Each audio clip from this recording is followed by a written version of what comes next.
Okay,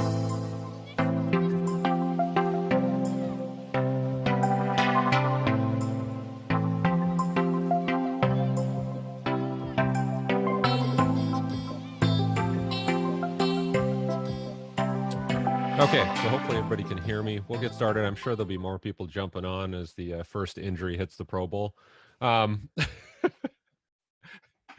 I just wanted to thank everybody for coming on. I know it's been probably a pretty busy season for some of you, and even this time of year. But I thought it was timely to have something the week before the Super Bowl, and in watching, from week to week, the games and even getting to the playoffs is always interesting to me, and how the teams get through things like injuries and how momentum shifts. And I mean, there's so many variables there. So I think it's a really interesting discussion. Even just, if we cross over into other pro sports, but the football one is interesting because it's one game. It's not a 7-game series, and you have to be ready. And I know when I put this topic up, Keith chimed in with some pretty interesting sort of themes about where they've been, what they've accomplished, and how things might have changed, and things that they're learning. Because I think at the end of every season, and the end, whether it's the regular season or you've made it into the playoffs, there's got to be a lot of reflection happening about, okay, what did we do well to get here? The obvious one is, who do we fire? Um, but some reflection about what we do next year to make it better, or to get to the Super Bowl, or to win. And if you're with the New Orleans Saints, who knows what you're thinking. But I think, I want to talk to Keith about the journey they had last year, and then the differences this year, and then even what they're looking for heading into the next season, because I'm sure there's a lot of thoughts and ideas that they have based on their experience. So Keith, you want to start us off? Oh, I think the first thing is that it takes so much to get into the playoffs in the first place. Andy Reid always says that, it's very hard to win a game in the NFL, and it's true. And by the time you get into the playoffs, Coach Parker always tells me that that's just an opportunity. And so you get there and you think, okay, here's our chance. And I don't know that anyone's given it a whole lot of thought to what necessarily got them there at the time. It's just kind of the day-to-day activities to train and get ready for the next game, and then it's over, right? And it's awesome. And however many weeks pass, and you start up again, and it's very easy to see why teams don't repeat, I guess is the best way to put it. Now, having done it, it's very easy to see why it's so rare. One of the first things is that, I guess, organizations repeat, but teams don't, because our team was so different when we started our offseason program this year. I think our opening day roster was 40% new players, whether it was guys retiring or free agency or just attrition. You're starting over with a new team. So trying to do it again and teach the new players what the current players already knew and experienced, it's difficult. It's a big learning curve for a lot of them. Yeah, and at the end of this season, I mean, you don't have to give us too much information, but were there any general themes where people said, "Wow, we really made this push late in the season"? And I'm sure everybody can point to, like, oh, they had this quarterback change, but it's not that simple. And were there any themes coming out of it going, okay, we learned something in the last half of the season that's going to help us next year? Well, I think there's two parts of it. It's what you learn the first couple weeks of the season when you reflect on training camp and our off-season program. And I know we would sit around and talk with our football ops staff and say, what would we have done differently? Like, there were several things that we don't know. We didn't have the experience to know if we handled it right. So the season goes 6 weeks longer. You train and practice 6 weeks longer. But then at the same time, that's 6 weeks that the players don't get to rest and train in more of a recovery or off-season setting going into April. And so one of our considerations was, how fast do we start them back, knowing that they've had less time off than normal? And did we manage that properly? And did the coaching staff manage how they went through their phases of the off season properly? And there's so much going on with parades, and we had a debacle of a non-White House visit, and all of these things that are really are distractions. And then there's new signage everywhere and stuff all over the facility reminding you that you won the Super Bowl. And there was almost a divide on our team of what guys thought how much we should put that stuff up and how much we shouldn't, because you didn't want guys to get complacent and things like that. So then all these things carry over, and they carry over into camp. And then, we struggled, to be honest, because we had so many injuries the previous season, guys coming off of IR. They didn't even play, they didn't practice during training camp because they were still, as you're making this push in the playoffs, guys who might have gotten a surgery 2 weeks earlier had we not been in the playoffs waited to have that surgery until March. And now those injuries are creeping into training camp. And are they getting as much preparation time as they need during camp to get ready for the games?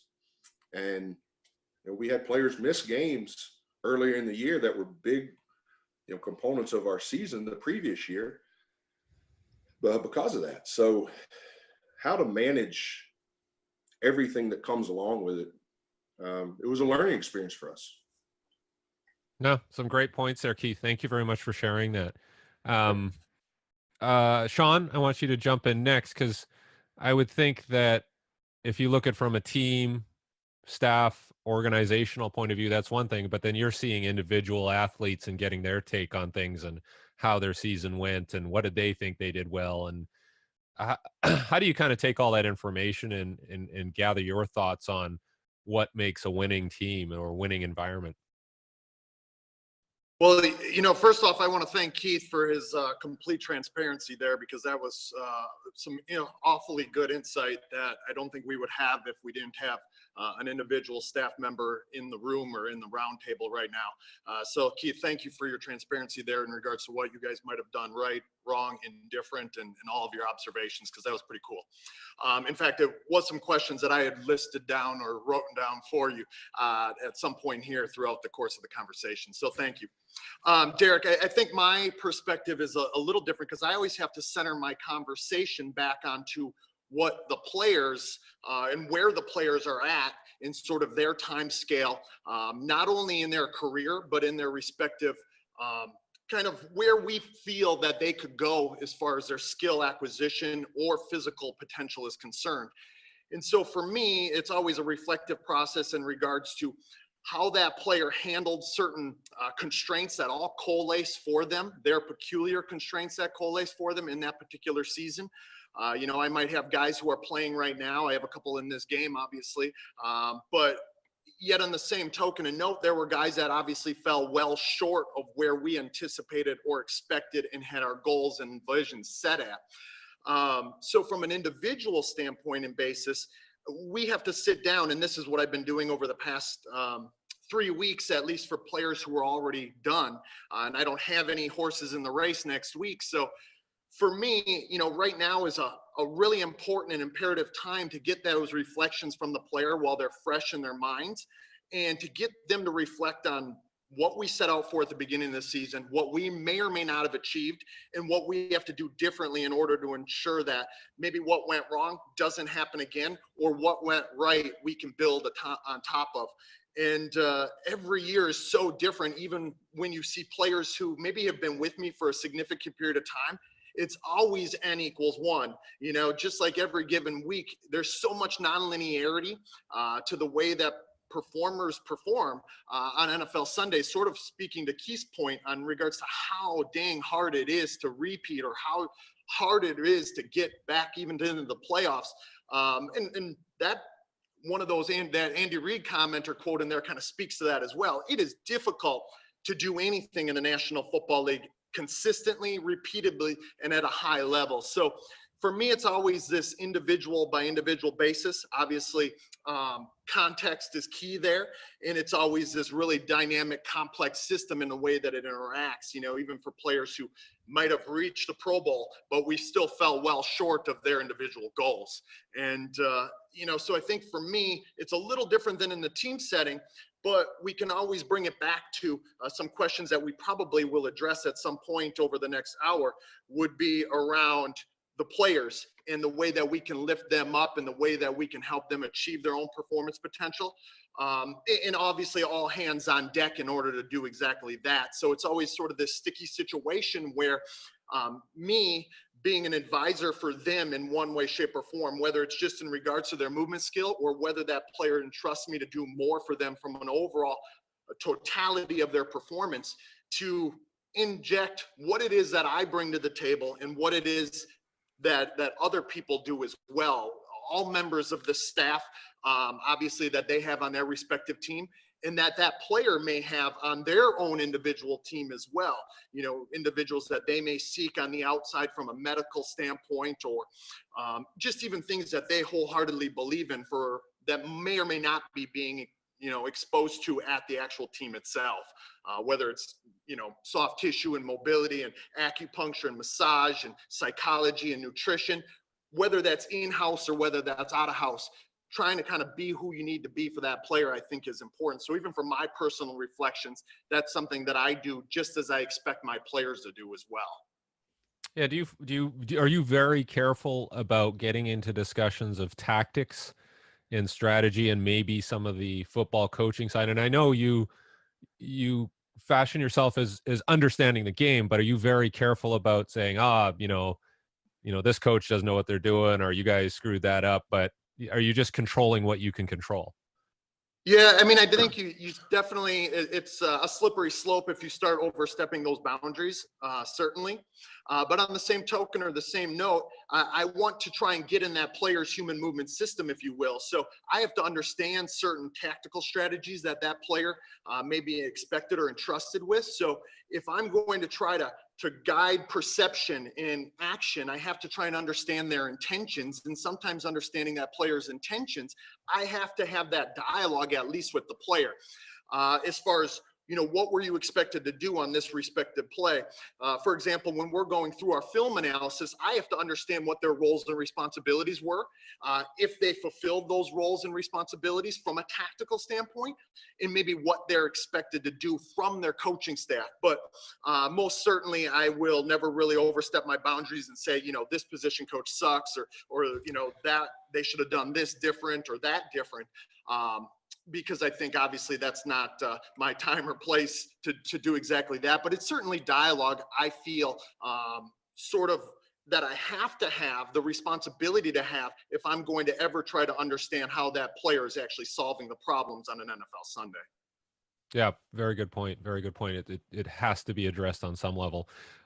Thanks, Sean. Rob Panarello, I wanted you to jump in because of your broad experience in just dealing with human beings. But if you get to the end of a season or the end of a financial quarter with your company, or what are some things you're doing to go like, okay, let's take a look at what happened and how do we move forward from that? Because I would assume that if you were in a position where you were overseeing, say, medical and performance, that would be part of your process. You get to the end of the season. What did we do well? You know, what do we need to improve? Can you kind of walk us through that process?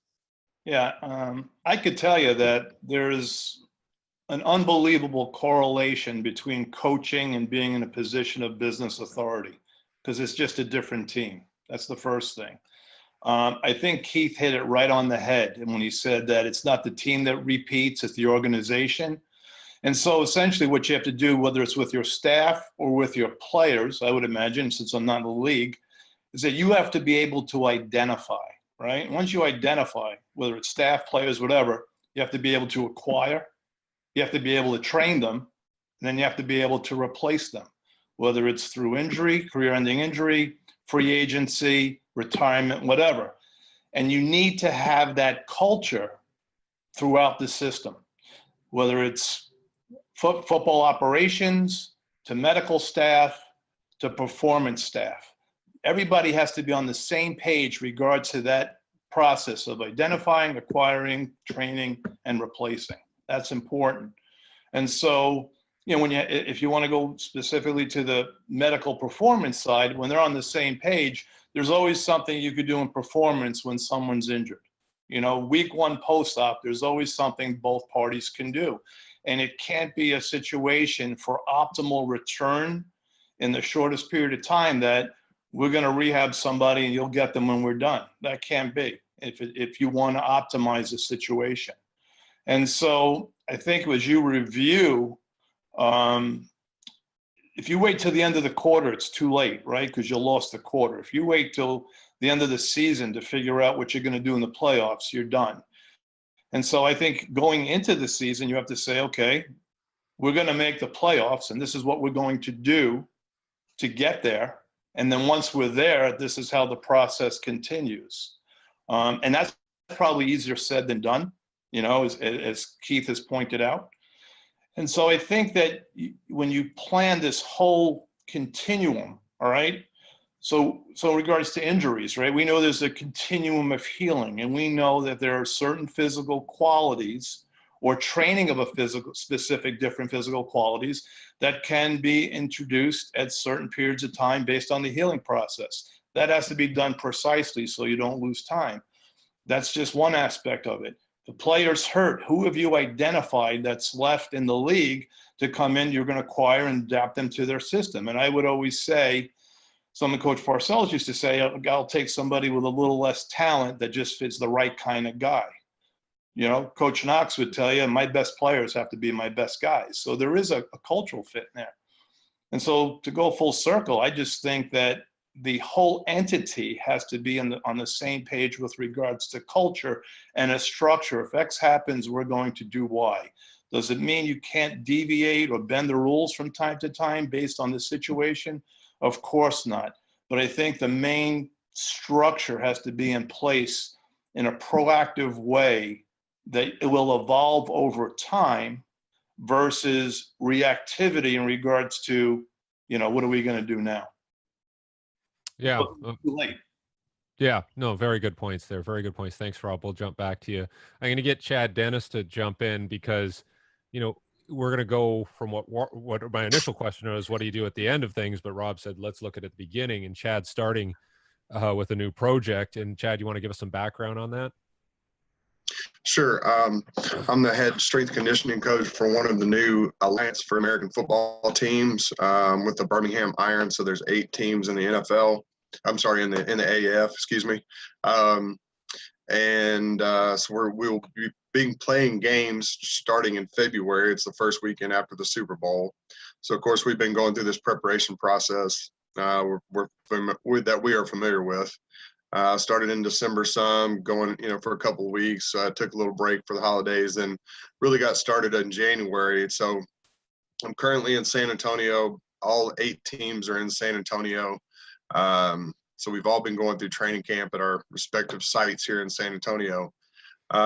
With that, there's been a lot of challenge, a lot of new, a lot of questions and not a lot of answers. So from all parties, but as far as as far as preparation, as far as my side of things goes, the league set up that we get to go to Gold's Gym. So I did get to go to Gold's Gym 2 or 3 times a week with the football team, which makes things very interesting.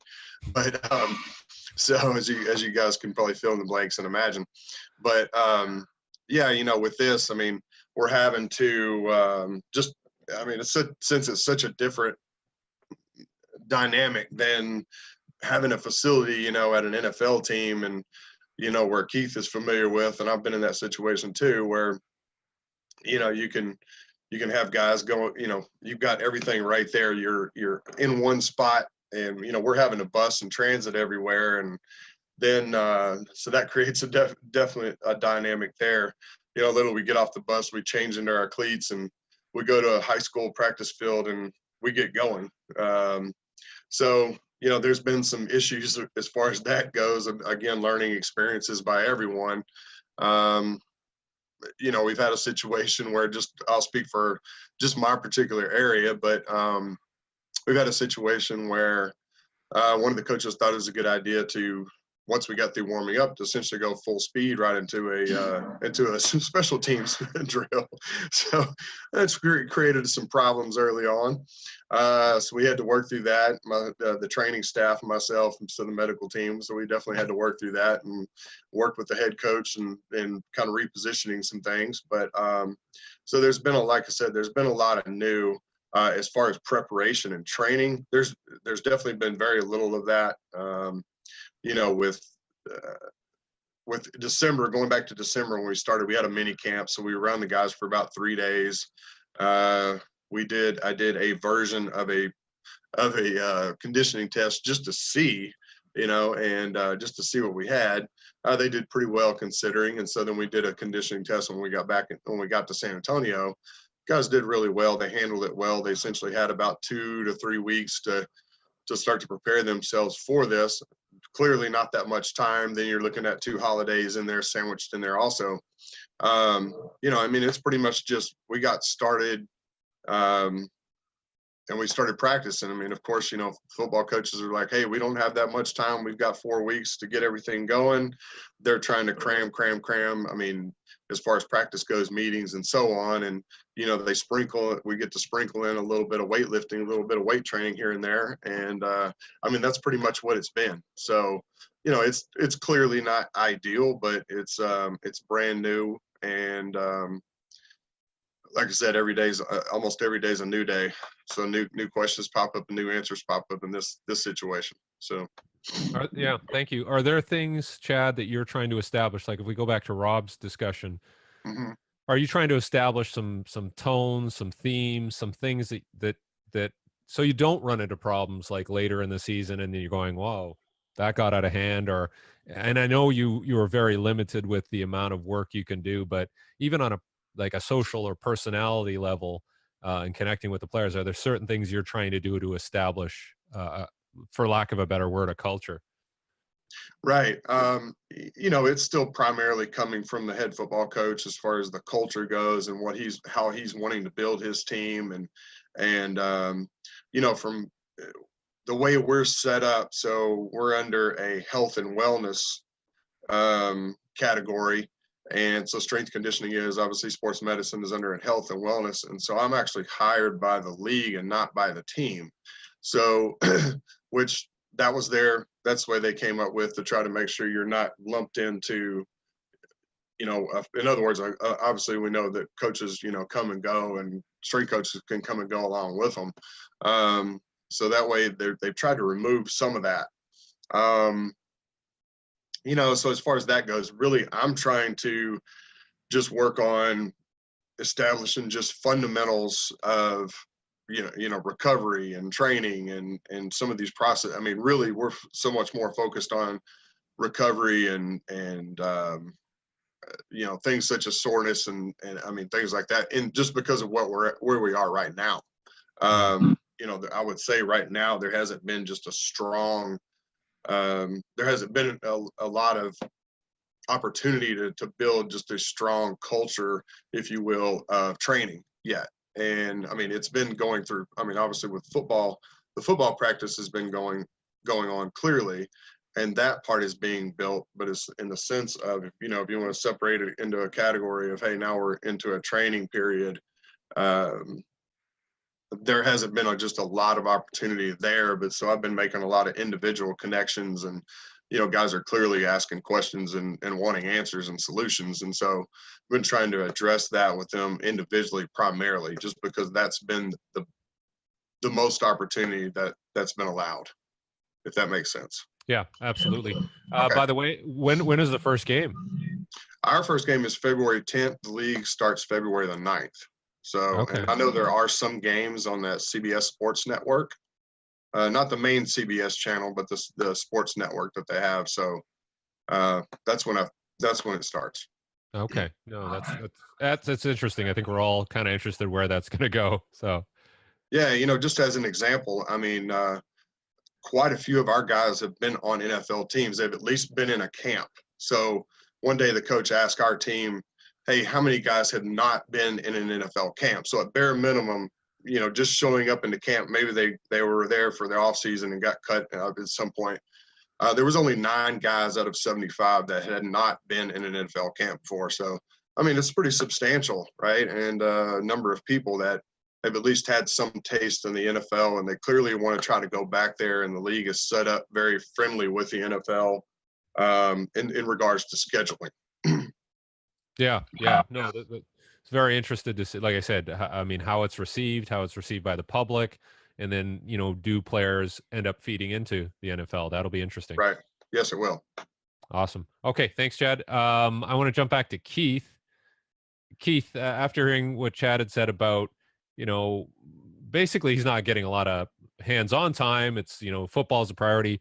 How do you, what are your thoughts on how important what you do is in relation to other things going on? Like, obviously football is important, skills important, watching film and doing these things. But when you go in to work, are you like, okay, I'm just going to be the best coach I can be? Are you trying to push people in certain directions? Are you trying to convince coaches? Are you working hand in hand with the medical staff? Can you kind of give us a look at that?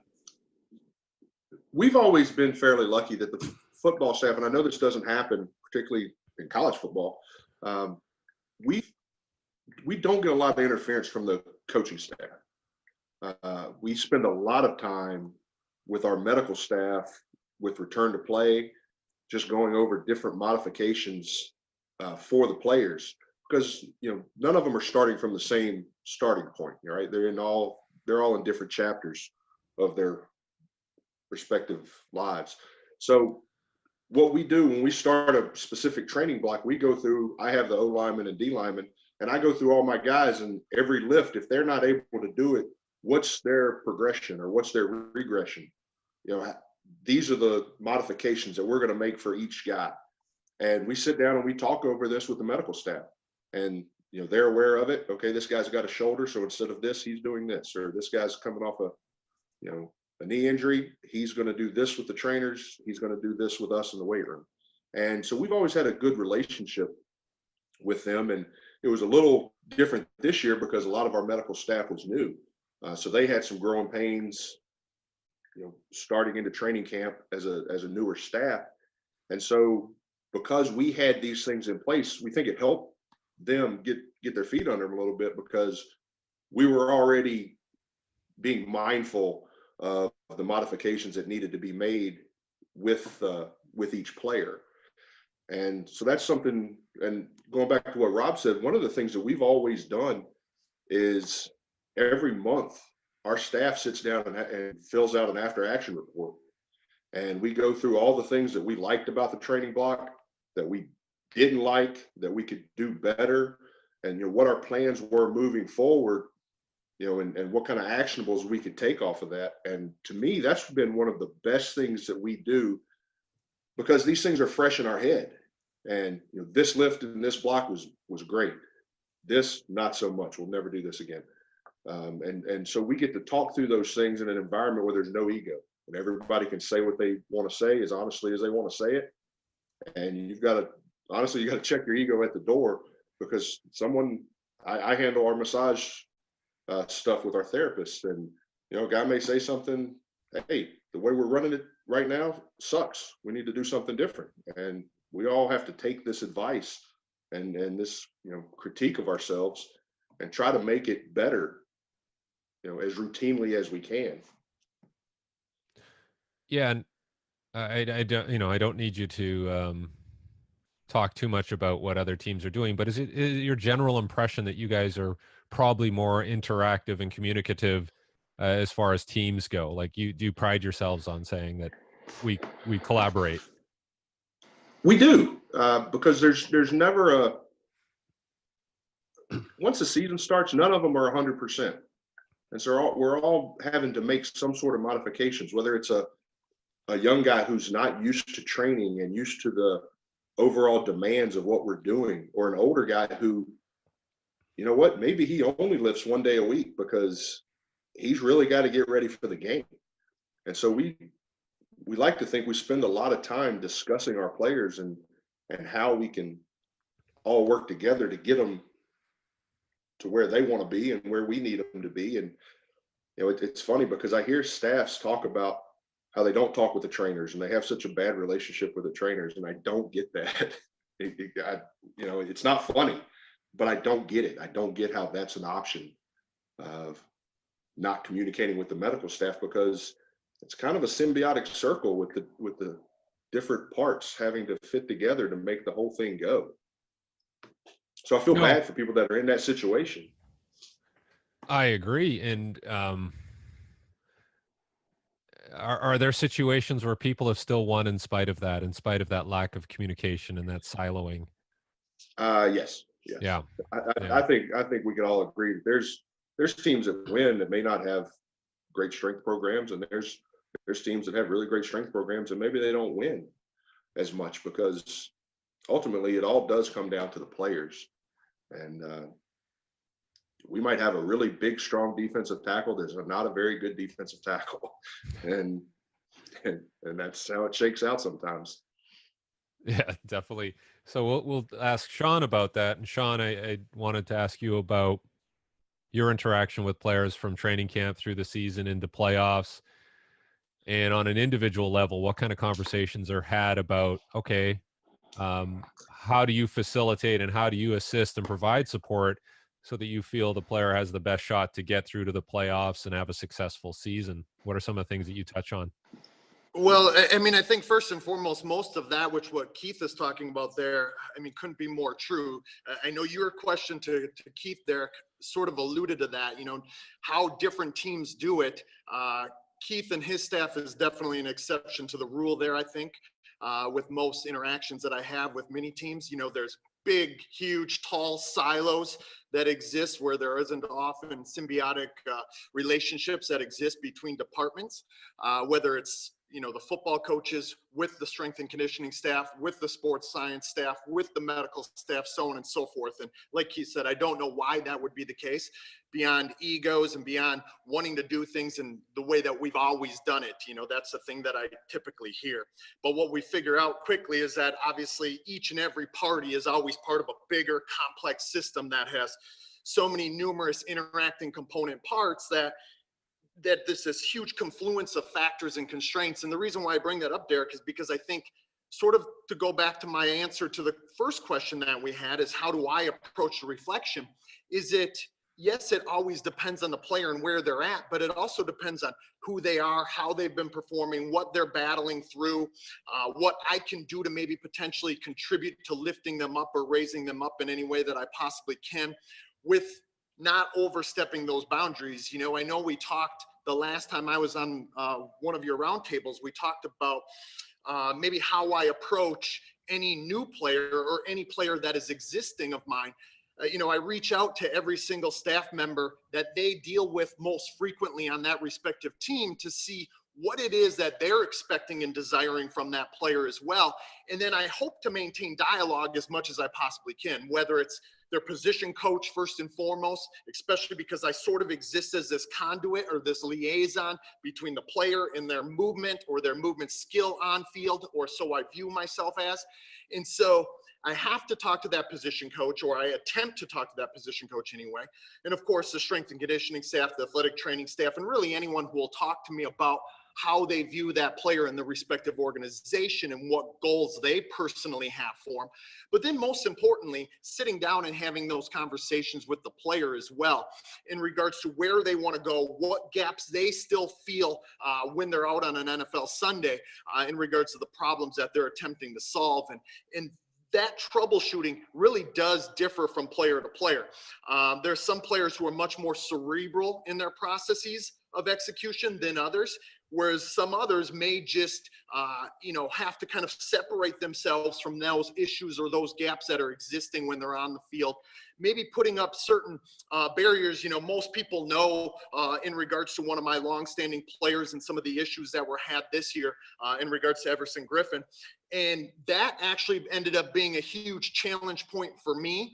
Obviously, because Everson is a guy who's been with me for 8 going on 9 years, and I have to have a really reflective step of my own to say, what could have I done differently, knowing who I am and what I'm trying to do with that player, and what responsibilities or accountability should I take in that, and what can I do differently heading forward, not only for Everson, but also for other players that I'm going to interact with as well, not only in his roster and how I can maybe make it a situation where he can come back and be as effective as humanly possible, given his personal constraints that he's going through, but also then players that I'm going to interact with in other teams that may be battling similar things. So, I think when we really look at this, we see this constant non-separable or inseparable causal web for each and every player based on all the things that they're trying to juggle at that moment in time. The thing that we forget with NFL players, just because they're overly adept rather at adapting, they're the world's best compensators. We think that they can handle stress on the outside world or on the inside world of football better than other human beings. And that isn't often the case. We have to give them strategies, and we have to try and empower them and enable them and equip them with solutions to handle those things, just like every other human would. And that's why I often view that idea of adaptability so much at the hallmark or the forefront of what we're really trying to do, is because at the end of the day, every player, just like every coach and just like any party that kind of interacts with that, is really just trying to do the best with where they are and the constraints that they're given at that moment in time. So it's always a battle of adaptability and, trying to make them as robust as they possibly can to the rigors and the pressure and the anxiety and the stressors of the National Football League. Yeah, no, that's great that you're bringing in this whole holistic approach to it. It's not just like, okay, we're going to make you move better, or you're going to be strong. It's the whole package, right? So, Yeah, Rob, it most sorry. definitely is. Go ahead, Sean. Sorry. Yeah, I was just going to agreeing with you there. It most definitely is. I think you have to, if we're going to really try to achieve the maximum performance potential for each player, or get anywhere close, for harnessing that who God made each one of these guys to be. Yep, absolutely. Rob, I wanted to jump to you, and we had touched on these ideas that, okay, there might be organizational dysfunction. These people aren't talking to these people. Nobody respects, the strength staff or whatever. There's these organizational difficulties. You come in, they put you in charge of some of these areas. What are some of the things you're doing right away? Or, is there a time when you're like, we got to get rid of these people, or what are you looking at? And then what solutions are you trying to achieve? Oh, sorry. Just going to unmute you there. I don't think you're going heavy hand. I think you go in and you have to learn what's been going on. You have to learn the processes, right? So that's going to take a little bit of time, and you may use something that's referred to as a SWOT system, right? You're looking at strengths, you're looking at weaknesses, looking at the opportunities that are there to change, whether it's personnel, systems, and that doesn't mean get rid of them. It may mean improve them, right? Something that's not there that's needed, and you add. And then the threats. And what are the threats? The threats are, if you don't take care of the opportunities that are there, then what would change? And so if you want change, if you want improvement, there's going to have to be some change. To stay the same, I think it was Sean who said, sometimes people say, well, this is the way we always did it. Well, to stay the same is actually to regress, because everybody else is improving. And again, I think you have to go establish some type of culture and system. And I think you go through a process that you're pretty certain in the beginning of what changes you make will be beneficial, and will not only beneficial, but will occur, because then you're developing credibility, right? And as you go through this, you're going to find people that either are at their Peter principle, meaning the level they're at is good. They're one step above their Peter principle, meaning they've been exposed. They were good at being an assistant, but they're not good at being a head, or whatever it may be. And that's determined as you go through this process. And then when you definitively come through your evaluation, you say, okay, these are the changes we have to make, and these are the reasons substantially why. And then everybody's got to be on the same page in agreement with that change, meaning from the, whether it's an AD or a GM or, going forward, or else why did they bring you in to do that? They've got to give you the authority for the position that you've been put into, right? Or else, if you don't have that authority, why is everybody just wasting their time? Do you think people are discarded prematurely too often and just like, oh, let's just get rid of them. We'll bring in somebody new and it'll be better. I know that, Yeah. um, it's been interesting this year. I've been kind of watching just the strength staff positions in the NFL, and some teams who didn't get rid of head coaches got rid of strength staff or even athletic training staff, and then some of the teams have retained their strength staff even though a new coach has come in. What are your thoughts on that? What do I really know? Because I'm not in it, right? I'm not. And when I say in it, I mean, if it's the Keith with the Philadelphia Eagles, I mean, I have corresponded with Keith. I think I have a good relationship with Keith, but do I really know the ins and outs of the Philadelphia Eagles?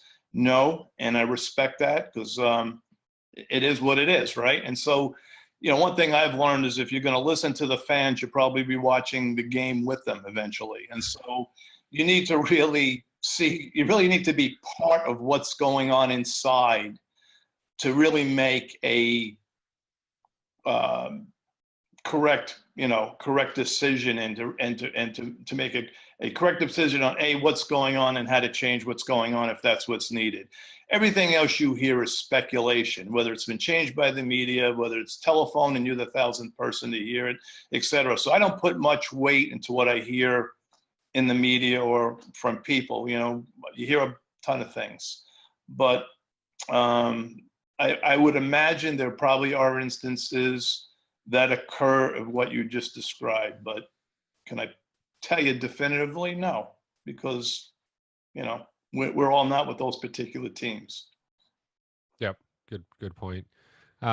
Keith, getting back to you and just talking about this idea of, staff move around and all that, as a person who's in the thick of it, do you feel that you are, I don't know what the word is, but you're kind of advocating for yourself and for your department a lot, or do you guys just do the work you do and hope that everybody recognizes you're doing good work? Well, we tried this collectively, and we talk about it. We try to stay kind of above the fray in that regard. And I've always heard that, people that start worrying about keeping their job tend to not do their job. And so we've always, and I try to tell the guys this all the time, like, regardless of what's happening, our record, we have to do our job. We have to be a constant, and we have to be consistent in our approach and in the way we train. And absent of that, if we fail at that, then we will be looking for jobs. So we can't get caught up in the politics of what's going on. If at one point this season, I think we were 5-7 or 4-7 or something like that, and things can turn negative very quickly, and everything is wrong. The workout you did last week, we got smoked by the Saints, and it would have been very easy for everyone to say the way we practiced last week was crap, the way we trained last week was terrible. But it's a process, right? And I think everyone knows this. And but things can turn negative very quickly. And so the thing that we try to do is be a constant positive force, for lack of a better word, for the players, so that they know when they come in the weight room, regardless of whether we just got beat or whether we just won, we're going to approach it the exact same way, because that has to do with their preparation. And so we try to stay away from it.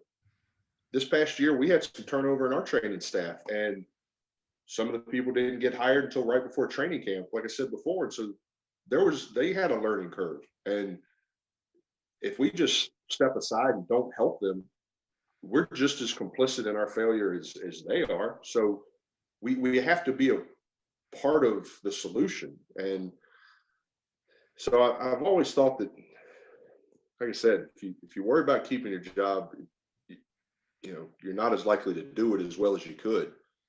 And I think the good thing that comes from having continuity of whether it's trainers or strength coaches or doctors is that you get to know the people. And I think everyone here could probably tell you, I get more out of being a coach. I have more effect as a coach based on my relationship with the players than my knowledge of how to teach a squat or a power clean. And so those relationships that the trainers build with the players, or we do, that's the thing that's going to help you have success on a long-term basis. So teams that just go in and, hire a new coach and they clear house, lots of times it could be short-sighted. I understand coaches want to work with who they want to work with, but sometimes those changes, like I said, sometimes are short-sighted, it seems like. Yeah, exceptional response there, Keith. Thank you for that. I'm going to go around here. We're going to start with Sean. And Sean, what's going to happen next weekend? Who's going to win? Why are they going to win? And, even from an organizational point of view, or however you want to look at it, what are some things that we have to keep our eye on here? Well, I think first and foremost, we go back to that complex system, right? That interacting component parts, those numerous interacting component parts. But anytime you have Bill Belichick and Tom Brady on your side or on the one side, I think everybody wants to gravitate towards that side. No offense to Keith last year.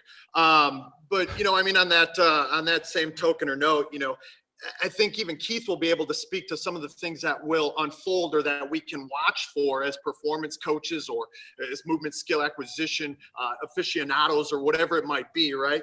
Because things like the attention and that the world brings with the Super Bowl changes in comparison to every other Sunday that happens across the entire NFL season, whether it's regular season or playoffs. The attention changes the pressure changes the anxiety and the arousal, and all of those things influence performance, and they influence the way that you typically do things. And when that happens, I think that's why people would be dumb not to gravitate towards the Tom Brady and Bill Belichick way, because when you've experienced it, you have a better idea on how to adapt and adjust and maybe forecast how you have to change your typical ways. And so that's really my not so long-winded answer, Derek, of saying that I guess I would be pro-Patriot next week, even though I don't have a horse in the race. And again, I would feel pretty dumb if this would be taped last year, because I would have said the same thing. Again, no offense to Keith. And he and their staff would have proved me wrong as their team did. But I think anytime that you have that experiential learning, you have that expertise on your side that goes along with that, and how you handle it and how you don't elect or allow certain things to influence the emergence of those typical behaviors that you have to go about, business as usual. It's not business as usual when it's the Super Bowl. When halftime is much longer and your pregame is totally different, and you look over and you see Jay-Z and Beyonce standing on one side, and you got, somebody else over here that you look up to, that you follow on Instagram, and they want to look at this and they want to look at that. Like, that all affects the players. And if it affects one player, it affects the whole system, I guess is my point. And I think that's something that even Keith would be able to speak to, because obviously they came out guns blazing last year, and maybe they allowed certain things to affect them that they wouldn't have in the past, but they were able to bring things back together in order to handle pressure and anxiety in a more positive way, and obviously perform when and where the time counted, whether it's a Philly special and all the way from start to finish. So that's something even I'm intrigued to hear Keith's take on once we get back around to him or what have you. But I guess we're both Patriots. We'll swing it back over to Keith right now. But Sean, the other thing I want, what's going on with Todd Gurley? Is he going to be a factor like last weekend? No, but the thing that you find that I will give Sean McVay credit for, that I talk about with really players as well as coaches. I think the coaching is an extension of the way that players have to behave successfully, and that's to be adaptable, to be able to handle that what is in front of you. Maybe even if the problem isn't that is the same way that you solved it leading up to that point. And Sean McVay and staff last week probably did one of the most masterful or skillful coaching jobs, I think, of the entire season, simply because they did stray away from their overall tendencies. And when you have the ability to stray away from your tendencies, but to still do so in innovative fashions, in ways that allow you to perform successfully in the highest of stage or the highest risk of our game in the NFC Conference Championship game. It's completely kudos and hats off. I mean, it goes back to that Philly special play with Nick Foles last year. To be able to make those calls at those times and to be so confident and so authentic with one's decisions, to be innovative when and where it counts, I think is just a testimony to then someone's maybe skill set by being in that place at that moment, under that pressure, under that anxiety, and still making those calls. And then, of course, when we're talking about the players. So, Derek, my long-winded answer there essentially is around Todd Gurley is no player at this time of the year is completely fresh. No player is completely healthy, and everybody's always adapting. And those players that have more potential to adapt, more solutions, more degeneracy within those movement solutions in their toolbox, show the capability to show and shine when it counts right now. I wouldn't be surprised, quite honestly, if Sean McVay either A, comes out trying to have Todd Gurley so much a part of the game plan that they're going to look to manufacture touches with him, or he completely continues to ride the hot hand in CJ Anderson, because CJ Anderson last week, as he proved, was probably the freshest player on the field. And it all came down to the fact that he hadn't played really too much in the first 12 weeks of the season. If he's not on the injury report right now, sort of as Todd Gurley's answer, almost every player, I believe, could probably be on the injury report right now for something. It all depends on what the level of that magnitude is, that if they're going to be on that report or not. So I wouldn't necessarily read into Gurley's responses, but I think it was more of Sean McVay last week, just simply saying, hey, here's my hot hand. In this big moment, I'm going to trust any one of my guys to be a playmaker. And he did exactly that. Nice answer. Okay, Keith, who's going to win next weekend? I don't know that I can follow that. That's Sean had it's hard. It really is hard to pull against the Patriots. They, having been there so many times, they do know what to expect, and they do know how to manage all of that. We found that last year, and this is going to go on a side a little bit, we had a West Coast swing where we played 2 back-to-back games in Seattle and then down against the Rams, and we stayed out there for the whole week and basically reproduced everything as it would be at home at our hotel and at the training where we were training. And whether it was massage therapists, acupuncturists, a cryo chamber, all these things, and the nutrition stuff and meeting rooms, and tried to set it up as best we can to make it seem like we were at home practicing. And we were in our mind saying, when we go to the Super Bowl, this is what we're going to have to do. So this is going to be a dry run for it. And so when we did get to the Super Bowl, it was easy. We said, just like we did in LA, this is what we're packing. This is what we're taking. This is where we're setting it up to make the players feel as comfortable as possible, because they're, like Sean said, there's so much that goes on. And luckily you can get kind of quarantined at your hotel. But then when you get to the stadium, and like Sean said, pregame is so long, and you have to come back into the locker room. Normally it's 20 to 25 minutes before kickoff, and now it's 45 minutes before kickoff. So what do? And then halftime is so long. We actually did a dynamic warm-up in the locker room the last 5 minutes of halftime, just to get the guys warmed up again for the second half. But you get on the field and you see them doing – Pink is getting ready to sing the national anthem, and she's standing over here beside us, and it's hard not to pay attention to that. And the NFL, legends are out doing the Walter Payton Man of the Year, and I'm thinking, I had this guy's poster on my wall when I was a kid. And I'm on the coaching staff. So for the players, it is a lot going on. And so when you can block it out and kind of get back into your routine as quickly as possible on the field, those people are going to be a little better served. I think the key to the game, if I may, is going to be the Patriots' offensive line. They're amazing, because you probably couldn't name one of them. I know one of them because I coached him at Georgia when he was a freshman. He's the center, but you probably couldn't pick him out of a lineup, and they do such an amazing job, and they're going to have to against, Aaron Donald's probably the best player in the league. And So it's going to be interesting to see. I mean, the thing with the Patriots, we'd have 5 or 6 defensive backs and they have 5 wide receivers, and one of them is always running wide open. And it's just amazing what they're able to do year in and year out. So I think my bet would probably be with the Patriots. That's great. Thank you, But Keith. I think Gurley's going to have a big game though. He's going back to Okay. Georgia. I think it's important to him, and I think he's going to have a big game. Awesome. Okay, that's 2 for the Patriots. Scott Meyer, who's going to win next Sunday? Well, being from Minnesota, I'm always pulling for the NFC, so I'm pulling for the Rams, but it's going to be a tough road to hoe, I think. Patriots are pretty solid all the way across. Yeah, no, it's especially if they got 2 weeks to prepare, right? Yeah, exactly. Yep, they're the team to beat. Okay, so that's 3. Let's see if we have any dissenters here. John Bloom. Yes. Come on. Let's go, John. There you go.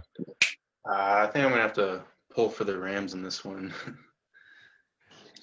What are your reasons? I'm Give us your logic. I'm pretty indifferent to who wins, but I still always like to cheer against the team that's always there. So I think the D-line for the Rams is pretty solid, and they're gonna make some plays. So Okay, good. They're gonna get to Brady, eh? mm-hmm. Okay, Mr. Roof. Pulling for the Rams. Why? We got a former player out there, and then know one of the guys on their strength staff, so want to see them pull through. But That's the emotional pick. Okay, I get it. Okay, Clint, what's gonna happen? Oh, sorry. Sorry. I just done. There you go. Well, I probably have the least credibility on this panel towards football, I think. So I'm not too sure. I mean, You're picking the Boston Bruins, is what you're saying? Taking the Bruins, yeah. We're taking the Canucks. I think we're taking the Canucks with the Stanley Cup here. I was interested what you guys thought about some of the games last week. I didn't get a chance to watch very close attention, but I was curious. You know, I saw a score, and then I see a bunch of yellow flags and a bunch of replays, and then the scores changing and this kind of stuff. So again, I don't know. I'm kind of on the outside there, but I was curious about that. I think it'd be tough, I guess, of course, to ever, pick against the Patriots at this point. It looks like we're hoping for a good game. LA looked pretty tough, the Rams looked pretty tough in their game as well. So, but I'm more interested in what you guys think for sure. Okay. Okay, Chad. I'd watched the replay of the Atlanta New England game a couple years ago, and I was watching the fourth quarter. I'm going, I can't believe the Falcons lost. Anyway, what do you think, Chad? What's going to happen? I've got to go with the Patriots. As like Sean has said and Keith has said, it's just hard to bet against Bill Belichick and just the preparation and probably the mental preparation, much less just the tactical preparation that he's so adept at. And I mean, of course, Tom Brady, just we don't have to get into what he can do, but I mean, the Rams to me, they've clearly gone out and spent a lot of money and built a team to get to the Super Bowl, and it's worked. And, I mean, they have a lot of phenomenal players, a lot of guys I like watching, Aaron Donald being one, too, of course, and along with some of their offensive players. But I still can't go against the Patriots myself. That seems to be the line. That seems everybody agrees. Dash, what do you got for us? Who's going to win and why? with Coach Roof as far as the emotional pick. I want to see Dustin Woods get a win, but also that front defensive line or Donald Sue. I just think they'll get after that, or at least test the Patriots O-line. Okay. Coach Frazier, who's going to win on next Sunday? My emotional pick is I really want the Rams to win because I'm honestly tired of Brady winning.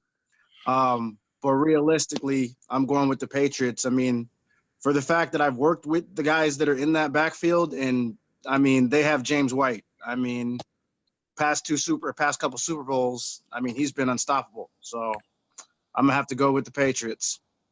Okay, that's a safe bet, definitely. Mr. Panarello? What do I know? I think the Patriots have a distinct advantage for having been there before, right? That experience plays a role. You know, without substantial injury occurring during the game, I think it's going to be the most mentally tough and disciplined team that has been demonstrated throughout the season, right? Because you're not just going to establish that quality of discipline in 2 weeks.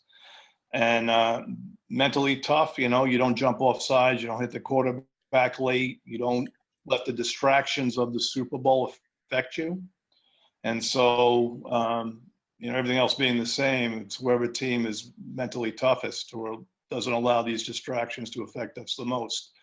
Everybody's probably leaning towards the Patriots. If you put a gun to my head, I'd probably say the same thing, but there's a reason why they play the game. And you can ask Keith that, because I'm sure everybody else might have said the same thing last year, right? So there's a reason why they play the game. Okay, thank you. Mr. Banta, you're going to say something unpopular? Yeah, I kind of hope a sinkhole catches both teams and sends them to hell. Reasons being, I'm a St. Louisan, so the Rams gave us a big screw job. And then Tapegate, or whatever you want to call it, with Bill Belichick is also considered kind of Satan around this ground. So I kind of hope that the angels come down and either take Bill Belichick and Brady away, or the devil comes in. Whichever way you want to do it, it's fine with me. However, if I did have to pick a team, barring a sinkhole not being an option, I would say that Bill Belichick and Tom Brady are pretty much tough to beat all the time. And I think experience plays a huge role in touching on kind of the topics that you guys discussed, which is how do you manage arousal when you see these famous people? How do you deal with the longer, you know, warm up and cool down situations, halftime? I think just somebody being there all the time until they're kind of soundly beaten, or Tom Brady is wheeled off with a broken leg, which would kind of maybe tickle me to death. You know, I'm betting on them to win, unfortunately, as much as it kind of hurts my soul to admit. Okay, well, as long as you're being honest. Coach Alejo, you just got on here the last minute here. Who's going to win the Super Bowl next weekend, Coach Alejo? Who are the teams? I got no idea, bro. Shoot. No, I do. I don't know. I watched a little bit of those games last week, and I mean, the thing that struck me the most was some of the officiating, actually.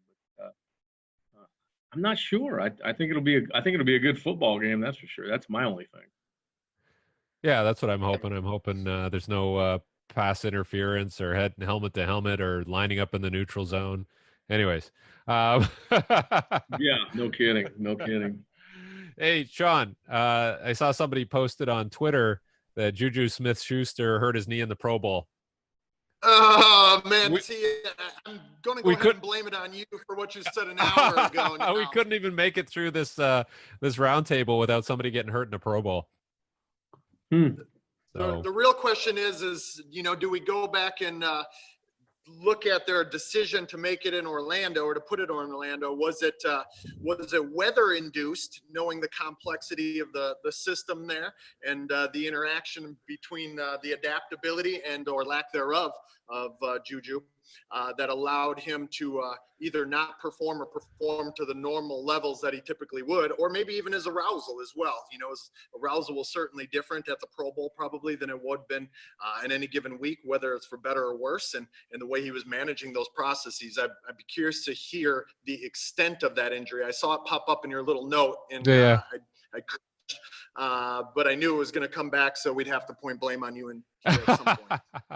Well, I think he heard it. I think it was a partial tear in dodgeball, but it wasn't picked up, and then it just, you know, took shape in the actual game. But I want to thank everybody for jumping on.